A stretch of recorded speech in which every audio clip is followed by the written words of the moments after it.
If you're in this situation on a daily basis, and you see the things that are happening, you know that this will be the eventuality of some of the things that are taking place.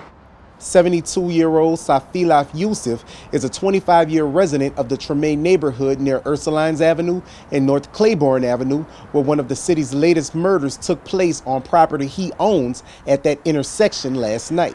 The New Orleans Police Department said around 1:30 a.m. Tuesday morning, officers responded to a fatal shooting that occurred in the 1100 block of North Claiborne Avenue.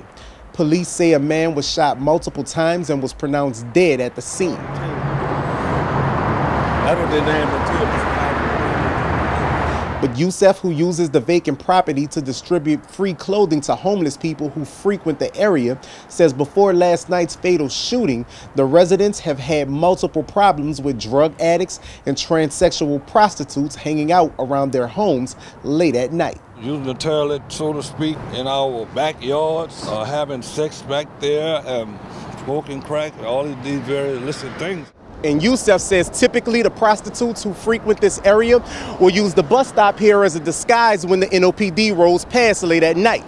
He says for the last 6 months, residents in this Treme neighborhood have contacted the police to ask for help. It seemed as though they were angry with us for calling them and trying to, you know, get a better situation, a better handle on what was actually happening out there.